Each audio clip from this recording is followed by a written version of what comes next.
Good morning, everybody. Welcome back to the Opportunistic Trader. It is 10 a.m. and we're now joined by Phil Flynn of the Price Futures Group and Fox Business Contributor. How's it going this morning, Phil? I'm doing good. I'm doing good. A big weekend for the markets. Oh my gosh. If talk about a lot of news in one weekend and the markets are really reacting. Yeah, very active. We've been waiting for this weekend for a number of weeks, the market at least. And, they had their dinner. They both walked away saying, progress was made. We're going to push off tariffs for over 90 days to continue to work. And S&P gapped up about 40 points. Crude oil gapped up about 4%. Market's been open for 30 minutes in equities, and S&P is about 10 points off where we were trading before. What are your thoughts? Was progress made, and is this something, if you're an investor, you should be optimistic about? I think so. It looks, at least right now, we've got some type of a groundwork where we can make some progress on a trade deal. And I think going into the meeting this weekend, a lot of people didn't think they could get a deal done. There was a lot of pessimism in the marketplace about whether or not the OPEC guys could get together, or if China and the United States could come out with a deal. And actually, even though a lot of people say it's not a final deal, there were some things that I think from a market standpoint moves the market immediately. For example, I think on the ag side, the agreement by China to immediately start buying U.S. agriculture products was a big step in the right direction. Because one of the concerns, of course, here in the U.S. from the farmers who've been big supporters of President Trump, that they'd be stuck with all this grain and that they were losing market share. And I think this is a win-win for the United States and China, because China basically needs our grain, and they're going to need our pork, especially with this disease that seems to be spreading in China, the Asian swine fever, which is continuing to get worse. So at the end of the day, I think the Chinese in the United States found some common ground on agriculture that they could move quicker. What's going to be a little bit more difficult, of course, is coming to an agreement on intellectual property protection, non-tariff barriers, cyber intrusion, cyber theft, all of those things, which are going to be a little bit more difficult to define, I guess, and get a little bit further.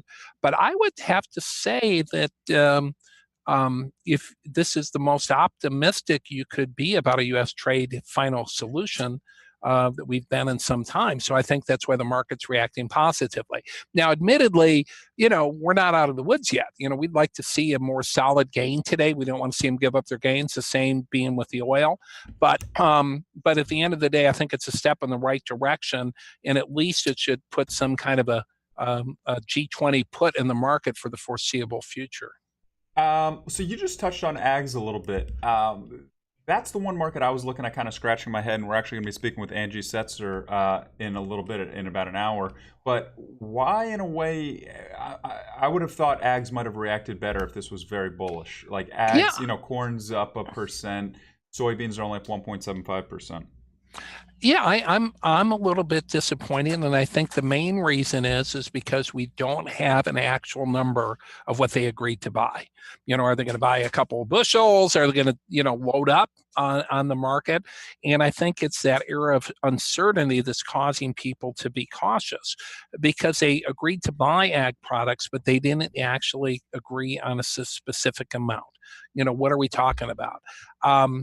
I think for the next leg up, we're going to actually have to see when these purchases start to hit, and before the prices go up. Now, remember, the Chinese are pretty darn good ag traders.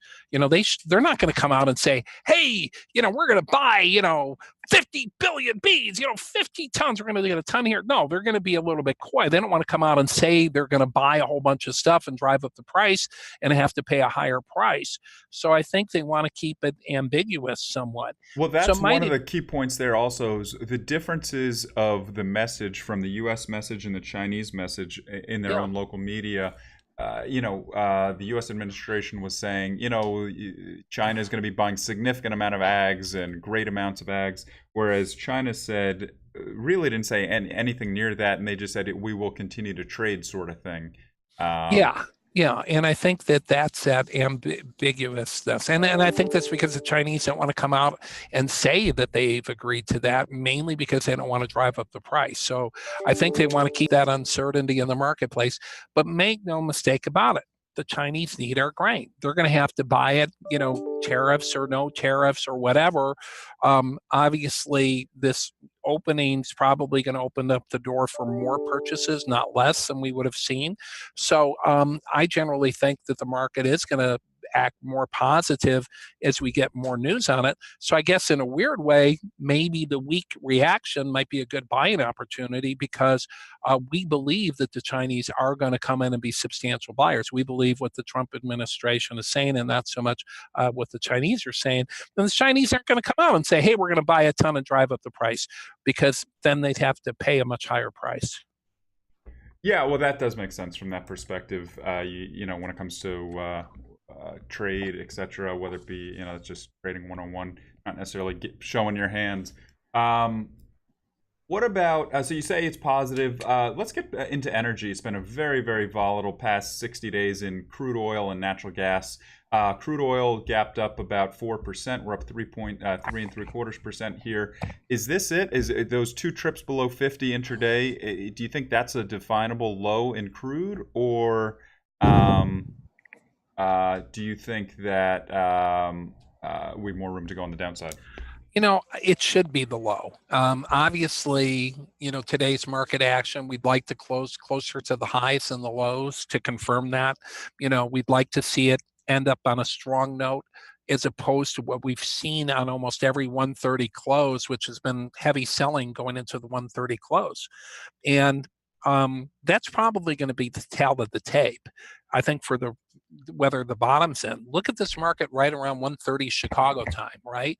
And what we've seen into that 1:30 official close almost every time last week, even when we had a rally, that the funds or whoever would be banging the close, selling it into the close, big sharp sell-off. We saw 70-point break on Friday, a big break on the day before. So there's been a lot of the powers that be in this market, or the market momentum, that really wants to get that market to a weak close. If today they fail to do that, and let's say we turn the other way and actually bang the market higher, I would say that that would be very convincing that the bottom is in. And let's start looking at the fundamentals here. If you look at the US inventory situation, it's a lot tighter than people would have you believe. I mean, you have to remember that over the last 2 months, we've released close to 15 million barrels of oil, almost 20 million barrels of oil from the Strategic Petroleum Reserves and dumped it into inventories. That's really gave a perception that the supplies were higher than they actually were. And that's going to end. They've only got about 500,000 barrels left that they're authorized to sell from the reserve. So that magic 2 million barrels, for example, that we got last week from the SPR, we're not going to see that extra 2 million barrels.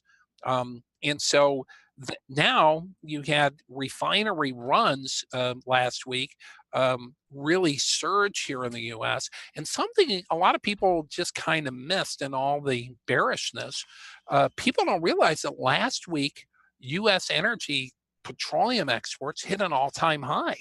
We exported more gasoline, diesel, jet fuel, distillate, and crude oil than we ever had before, which doesn't really play into the slowing global demand story. If global demand sucks so bad, excuse my language, if it's so lousy, then why are we exporting a record amount? We keep hearing how bad things are in China. Their economy is slowing down, but they have really used the break in oil to increase their purchases. So last week, Chinese crude purchases, we heard from specific sources, were at an all-time record high. So something's going on that doesn't mesh somewhat with what's going on in the market. Now, are the Chinese buying oil because they knew they were going to do a deal and they knew OPEC was going to cut production, so they wanted to buy it cheaper? Probably. Okay. Is China buying oil because they realize that there's going to be a second round of sanctions against the Iranians that probably aren't going to get, waivers this time? Probably. So I think that, if you look at what the Chinese say versus what they're doing when it comes to oil demand, they're buyers. And the world is a big buyer, especially of U.S. crude. So, if the market is falling apart and demand is getting crushed, it's definitely polar opposite of what's been happening on the physical side, where the demand seems to be very robust. Yeah, so over the past few weeks, when crude oil has come down heavily, it's been overnight strength and daytime weakness. So it'll be interesting to see kind of how we trade, because it's kind of been the daytime weakness that they've been selling into. Also it was a lot of news with Russia and the Saudi prince given big high fives, and then seems to be joint on cutting production. That'll be something also to keep track of, in terms of also not telling everybody. That gets back to your first point when you were talking more about soybeans, about not showing your hand in terms of what you're actually going to be doing. That's also going to be a big story over the coming few weeks and months. Yeah, I think so. I mean, the market's basically looking at a 1.5 million barrel production cut from OPEC and Saudi Arabia. So that's probably in the bag a little bit. The way that they're doing it, of course, is they're saying, hey, we're just going to comply with the previous production cuts. And as you know, that most of the compliance to cuts has been better than expected. So you could get a situation, of course, where the Saudis and the Russians cut back enough to make a significant difference and remove 1.5 million barrels from the marketplace at a time when demand for oil is probably going to be very strong over the next couple of weeks. So you're going to have this situation where you're going to have lower production, higher demand, and generally that's the recipe for higher prices. So one would assume that we're close to the lows. But I mean, you look at the monthly charts on oil, it still looks scary, and if you look at even the dailies, they still have some work to do to really break out. That's why I think at the end of the day, we'll get a much clearer picture by how we close this market. If we can get a really strong close as opposed to a weak close, I think that will be confirmation that the mood of the market has changed and would probably lead to a lot of short covering. Yeah, absolutely. What about from traders that you've been speaking to ever since even last night, maybe even Friday, based on this? Do you get the sense more people are looking to fade this move in oil and equities, the kind of the risk pop here? Or do you think that they see this as like the beginning of a Santa rally and risk on rally, and we got a lot more room on the upside? Early on, I was hearing risk on. I think a lot of people were saying, "Hey, the things that the market was most afraid of was the China trade talks. They're out of the way. They were worried about the Fed being too aggressive.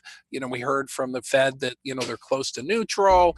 And we're worried about OPEC not being able to cut production. Well, they're cutting production. So all the biggest things we were afraid of, all the stuff that we were supposedly selling on last week, have kind of gone away. Yes, you can be skeptical. You can be skeptical that OPEC is going to do this deal. Maybe you're concerned about the story that Qatar is, dropping out of OPEC in January, and that's the end of the cartel. But generally, when you think about it, everything that we were worried about, we shouldn't be worried about anymore, right? And all the excuses they were giving you for selling off the market aren't there anymore. So one would assume that Santa Claus is back in town. Santa is back in town. Well, we will see. All right.